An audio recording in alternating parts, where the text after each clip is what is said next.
السلام عليكم، مرحبا بكم في فيديو جديد ووصفه جديده. اليوم جبت لكم وصفه ديال الشباكيه. بما ان رمضان راه قرب ما بقى ليه والو، كنحتاجوا لهاد الوصفه 2 كيلو ديال الدقيق، ومعلقه صغيره ديال الملحه، معلقه كبيره ديال القرفه، نص كاس ديال النافع مطحون، ونصف معلقه كبيره مسكه حره مطحونه. نخلطوا المقادير الجافه كلها كما كتشوفوا، نخلطوهم مزيان حتى يندمجوا.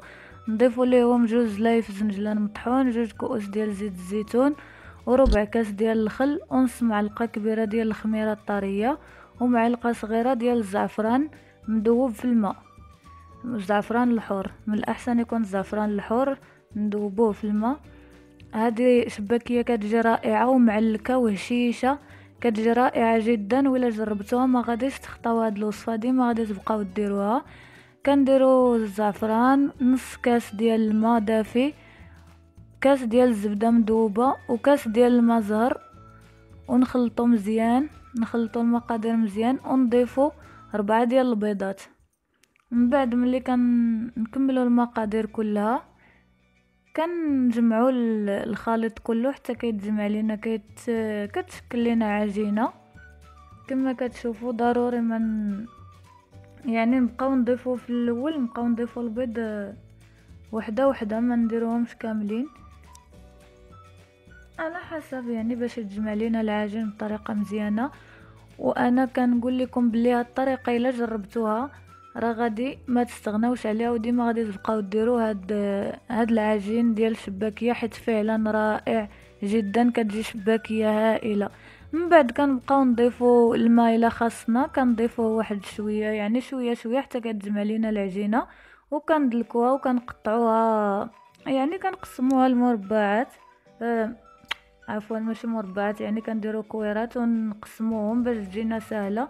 كنطلقوهم ونقسمو كما كتشوفوا هكا بالجراره، كنقطعو 4 والخمسة هي اللي كنقطعوها. وكما كتشوفوا هي الطريقه ديال التشباك، اسهل طريقه.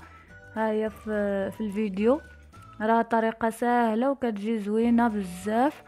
والقلي ديالها يعني من الاحسن تقليوها في الكوكوط، احسن حاجه تقليوها في الكوكوط.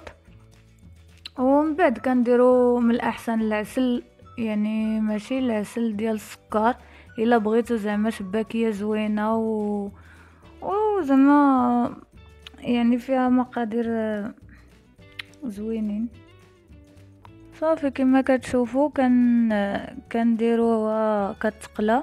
من بعد كندوزوها في الزيت ملي كتقلى كندوزوها في العسل، عفوا ماشي الزيت، كندوزوها في العسل وكندردروا عليها الزنجلان كما كتشوفوا.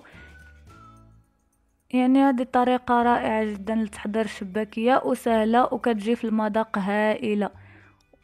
وانا كنضمن لكم الا جربتوا هذه الطريقه ما غاديش تستغناو عليها. وتابعوا قناتي حيت غادي نبقى نحط لكم بزاف ديال الوصفات ديال رمضان، يعني ديما غادي نحط لكم الشهيوات، العصائر والمعجنات، كلشي داكشي اللي كيخص رمضان. ما تنساوش ديروا اشتراك للقناه، وعواشركم مبروكه، والسلام عليكم.